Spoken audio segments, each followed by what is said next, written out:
Good evening there, everybody. What is happening? Hopefully, you all are having a wonderful day today. So, when it comes down to it, I thought that I would talk about this little subject and I would talk about this little video that I found very particularly interesting. Or, not really a video, because I'm really going to be only talking by myself within this video. Oftentimes, I end up reviewing videos, but I think all in all that this is pretty much enough information to where I can talk by myself here.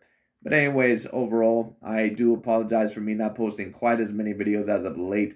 I have been a little bit busy with other subjects, but not only that, when it comes down to it, I just don't see a certain amount of subjects out there, in my opinion, that have just been interesting enough for me to talk about, at least quite as of yet. But there is going to be a lot more videos, especially within the upcoming months, because a lot of the grand sports are going to be starting.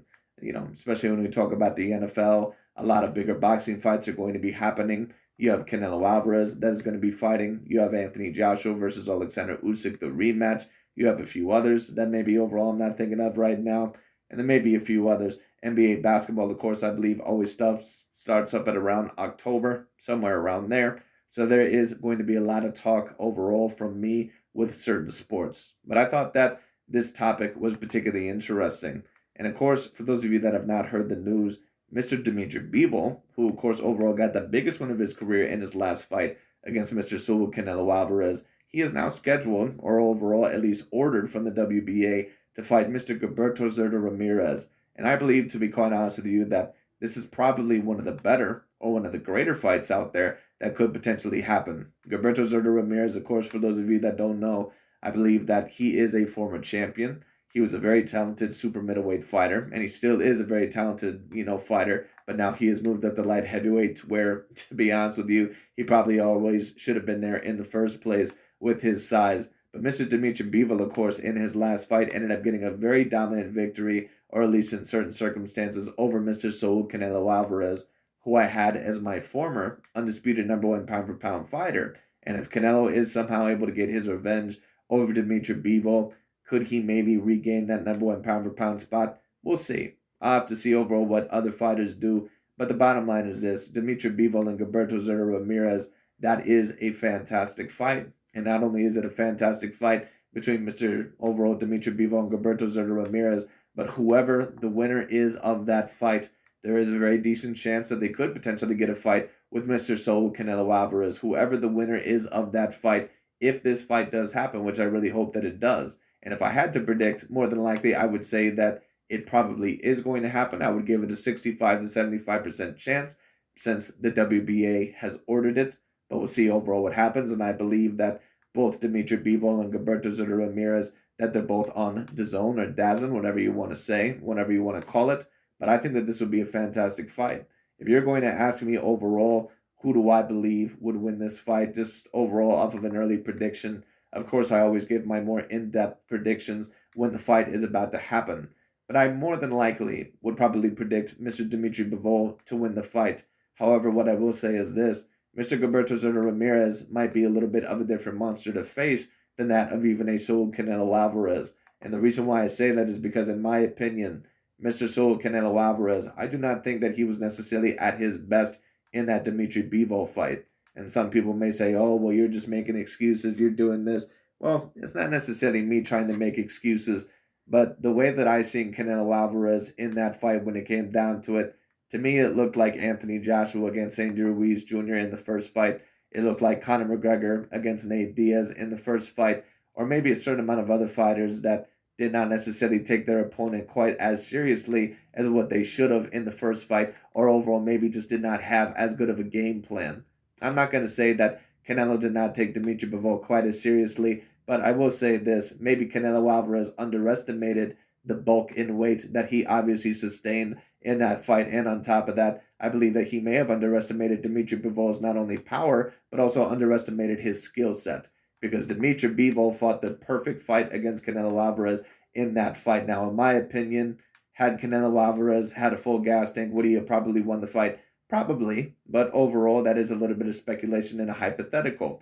Because at the end of the day, Canelo Alvarez did not have the gas tank. He did not have what he needed to have in order to defeat that of a Dmitry Bivol. But after 4 or 5 rounds, he pretty much was completely gassed out. And once I seen that, I said, okay, Canelo Alvarez is going to be in some real trouble here. But the question will be about Mr. Dmitry Bivol is this: overall. Will Gilberto Ramirez, would he be easier to beat overall than that of a Canelo Alvarez, or overall harder? Now, of course, I believe that Canelo is a more skilled fighter than that of a Gilberto Ramirez, but we can't always just take a look at it overall about which fighter is more skilled and which fighter is not more skilled. Because Gilberto Ramirez is decently bigger, he's heavier, he's lengthier, he's taller than that of a Canelo Alvarez, and this is more than likely going to be the toughest fight of both of their careers, at least debatably. Now, who knows? Maybe Gilberto Ramirez, maybe he will not be able to put on the type of pressure, or maybe he will not be able to do the things that Canelo Alvarez can do, even though he's somewhat significantly bigger. But at the end of the day, Ramirez is more than likely going to have a better gas tank, or he is going to have a better gas tank than what Canelo Alvarez did in that first fight. I don't really know what their power levels are, but they could be very particularly similar. And on top of that, when it comes down to it, Gilberto Ramirez, he is a very decently talented fighter. If I had to predict overall who is going to win this fight, I would say Mr. Dmitry Bivol. I would say that at their best, at their absolute best, Dmitry Bivol is probably the all-around more talented and skilled fighter, and debatably a little bit of a smarter fighter. But we also could maybe give certain advantages to that of a Gilberto Ramirez. In terms of athleticism, they're both on the same level. They both have very, very decent power. Gilberto Ramirez is a little bit lengthier and height orientated from what I see when it comes down to it. Now, in terms of their fighting styles, I'm going to have to watch Gilberto Ramirez a little bit more. He has been fighting for a very long time, but he hasn't really fought against fighters that have really overall had that big of a name. And a lot of the fighters that he has fought overall that maybe were former champions or former top contenders, they pretty much have already been stopped, or overall they pretty much have been washed up. So this is going to be a very interesting point in Mr. Gilberto Zurdo's career, because Gilberto Ramirez, he is 40-something and 0, but he really hasn't fought anybody on that record that would be worth watching. It just is what it is. So at the moment, I would more than likely predict Dmitry Bivol to win that fight. I believe that all in all, he's probably around the more better fighter, the more skilled fighter. And on top of that, I would argue that he's decently more experienced overall with the type of competition that he has been facing.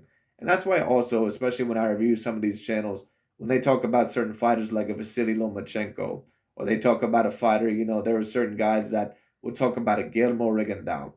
Certain people say, well, Lomachenko is 16-2, and all these other guys, they only have 20 fights on the resume. How can you say all in all that they're great fighters? Well, very simple, because it's not necessarily about the fighters. It's not really about how many fighters you have in your resume.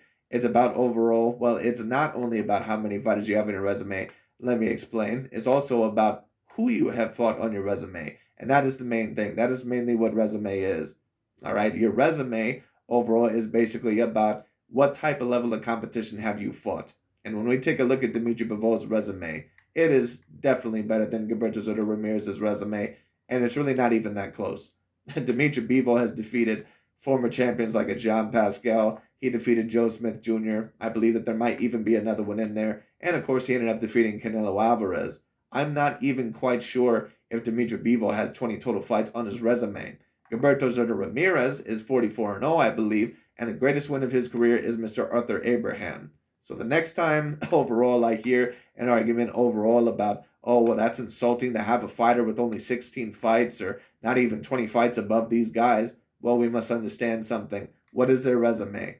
Okay, what is their resume? And when we talk about certain fighters like an Usyk or a Vasily Lomachenko or Guillermo Rigondeaux back in the day, just several years ago, or if you were to talk about some of the other fighters that may have similar resumes, Artur Beterbiev, we have to take a look at their resume.